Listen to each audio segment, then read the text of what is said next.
Congratulations! You made to the very end of this course. And I hope this is just a start to building your unique, amazing, and remarkable brand.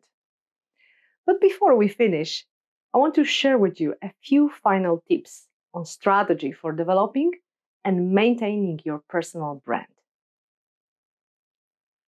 Positioning. Start with thinking how you are positioned in the minds of your clients or work colleagues, how you are perceived, and how would you like to be perceived. Then evaluate your appearance, behavior, and communication to support the message you want to pass. With every action you take, consider how it will be received, what emotions will it trigger, and how will it reflect on your personal brand.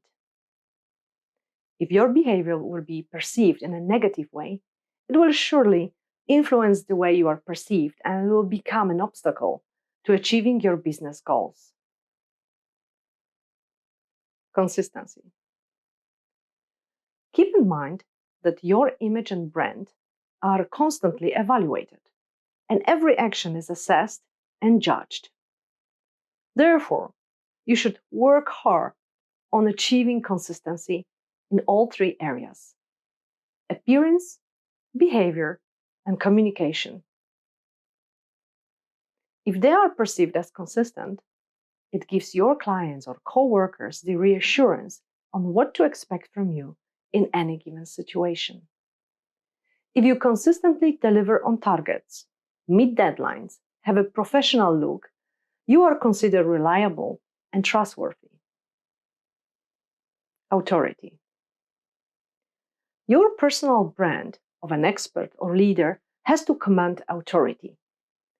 While authority can be imposed by seniority, higher rank, or longer service, it is equally important to be earned.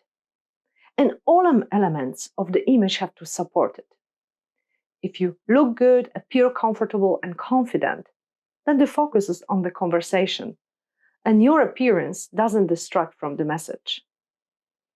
There are many experts in the field, but not all of them are authorities. The difference is the experts have the knowledge. Authorities have the knowledge and the audience because they have earned their trust. Branding. Your professional image reflects your product and services. You are simply the business card of the business. And very often you are the first point of contact for your clients. Ensure that your appearance is consistent with your message and your image is consistent with your brand. Always strive to be the best possible representation of your company. Timing. Timing can make or break everything. Think strategically on introduction of various aspects of your image and make sure it's just not overwhelming. If it's too perfect, you will plan and execute it. It might be perceived as staged or even fake.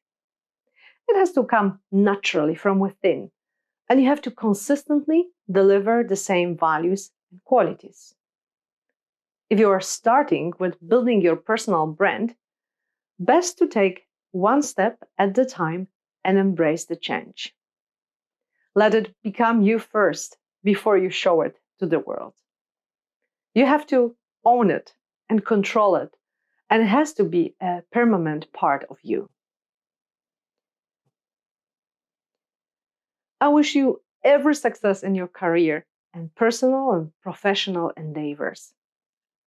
You made the first step to proactively building your strong, consistent personal brand and to leverage your expert image.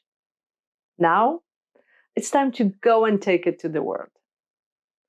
I invite you to visit julitadavies.com for more information and tips on personal branding, image, and public speaking. And if you enjoyed this course, you can send me your feedback to contact@julitadavies.com. I would love to hear from you. Be bold, be great, be fabulous. If not now, then when? If not you, then who? To your success.